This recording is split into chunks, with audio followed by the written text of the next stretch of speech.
सबों को जय मसीह की और स्वागत है हमारा इस नवा यूट्यूब चैनल में। आज जो है हम तीसरा क्वार्टर का 7वां पार्ट सीखेंगे और शीर्षक है पहला एडवेंटिस्ट किंडरगार्टन और ये जो है बुल्गारिया से आता है और आज हम मरिया के विषय में सीखेंगे।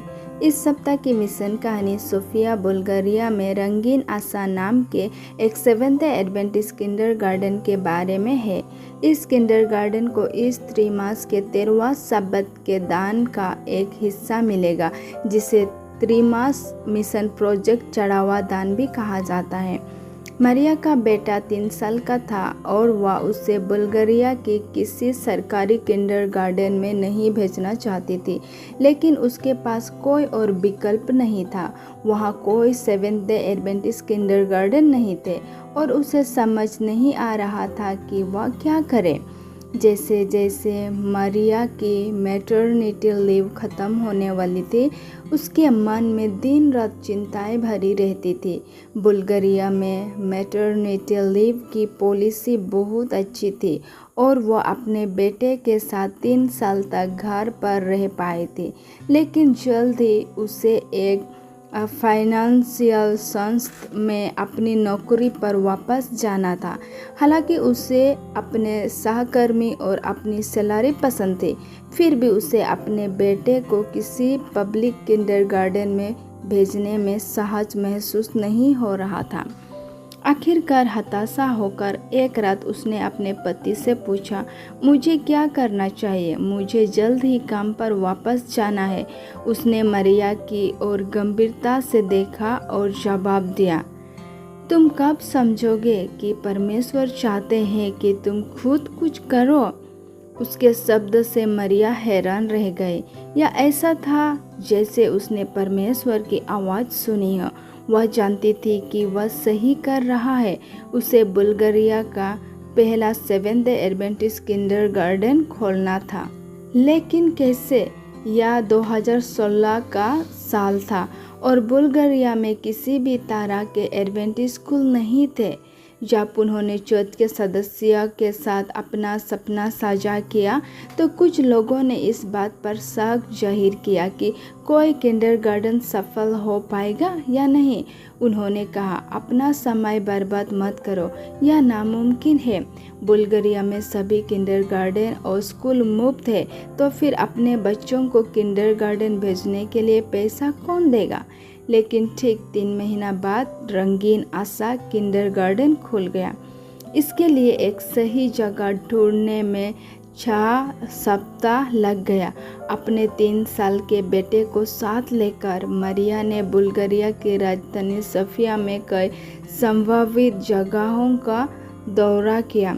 उन्होंने अपने आस पड़ोस को छोड़कर हर जगह खोजबीन की। वो चाहती थी कि जगह ऐसी हो जो उनकी बनाई टीम के लिए सुविधाजनक हो, न कि सिर्फ उनके अपने घर से 15 मिनट की आसान पैदल दूरी पर हो। लेकिन कोई भी उन्हें अपनी जगह किराया पर देने को तैयार नहीं था। जब इमारतों के मालिकों ने सुना कि वह एक किंडरगार्टन खोलना चाहती है तो उन्होंने अपना सिर हिलाया और कहा, नहीं, वे नहीं चाहते थे कि छोटे बच्चे उनकी इमारतों को खराब करें। मरिया निराशा हो गई। उन्हें समझ नहीं आ रहा था कि परमेश्वर की मर्जी क्या है और उन्हें कोई जगह क्यों नहीं मिल पा रही है। अपने तय तारीख से सिर्फ 6 हफ्ता बचे थे और समय तेजी से बीत रहा था। मरिया ने फिर से प्रार्थना की और खुद से कहा, मैं अपने घर के आसपास भी ढूंढना शुरू करूंगी। तभी उसे सड़क के ठीक ऊपर एक घर का विज्ञापन दिखा।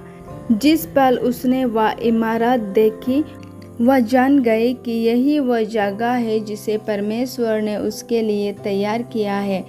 उसने प्रार्थना की कि घर के मालिक को भी यही पक्का यकीन हो जाए।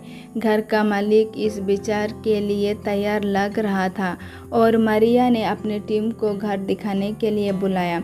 उन्हें वह घर पसंद आया और घर के मालिक को टीम पसंद आए। घर का मालिक घर को किराया पर देने के लिए राजी हो गया और उसने काफ़ी अच्छा छूट भी दी, यह समझते हुए कि वह किंडरगार्टन एक नया शुरू किया गया प्रोजेक्ट था जिसमें पैसे भी कम थे और मुनाफे की कोई गारंटी भी नहीं थी। किराया का एग्रीमेंट साइन करने से पहले मरिया जानती थी कि उसे घर के मालिक को यह बताना होगा कि उसे किंडरगार्टन में सेवेंथ डे एडवेंटिस्ट मूल्य की शिक्षा दी जाएगी। वह सोच रही थी कि घर का मालिक इस पर क्या प्रतिक्रिया देगा। कुछ बल्गेरिया लोग एडवेंटिस्ट लोगों को नीचे नज़र से देखते हैं और उन्हें एक अलग बात मानते हैं। जिस दिन मरिया एग्रीमेंट साइन करने गई, वह घर के अंदर गई और उसने देखा कि घर का मालिक एक आराम कुर्सी पर बैठा बाइबल पढ़ रहा है। वह हैरान रह गई। बाद में पता चला कि वह धर्म और दर्शन शास्त्र का एक रिटायर प्रोफेसर था। फिर मरिया एक मेज पर बैठ गई। घर की मालकिन ने उसके तरफ देखा और कहा, तुम सेवेंथ डे एडवेंटिस्ट हो, है ना? मरिया और भी ज़्यादा हैरान रह गई। उसे यह बात कैसे पता चली? मालिक को किंडरगार्टन का सोशल मीडिया पेज मिल गया था और उन्हें पता चला कि यह सेवेंथ डे एडवेंटिस्ट चर्च से जुड़ा हुआ है। एडवेंटिस्ट लोगों के बारे में उनकी राय बहुत अच्छी थी। एक पियानो शिक्षक के तौर पर उन्होंने पिछले कुछ सालों में कई एडवेंटिस्ट विद्यार्थी को पढ़ाया था। उन्होंने कहा कि उन्हें अपना घर एक एडवेंटिस्ट किंडरगार्टन को सौंपकर बहुत खुशी हुई। किंडरगार्टन 15 सितंबर 2016 को खुली। परमेश्वर ने इस काम में बरकत दी और 2 साल बाद उसे नाम से एक दूसरा किंडरगार्टन एक नई जगह पर खुला। आज एक किंडरगार्टन में 16 बच्चे हैं और दूसरे में 14। आज भी मरिया और पहले किंडरगार्टन की मालकिन के बीच गहरी दोस्ती बनी हुई है।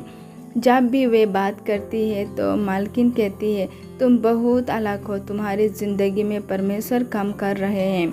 मरिया और उनके टीम मालकिन और उनके पति के लिए नियमित रूप से प्रार्थना करते हैं। मरिया ने कहा, उनके अपने कोई बच्चे नहीं हैं।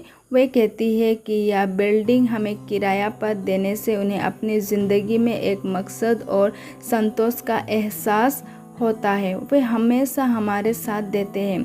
हम जानते हैं कि परमेश्वर ने हमारे जरिए उनके ज़िंदगी के लिए एक योजना बनाई है और हम अपनी प्रार्थनाओं में उनके लिए लगातार दुआ करते रहते हैं।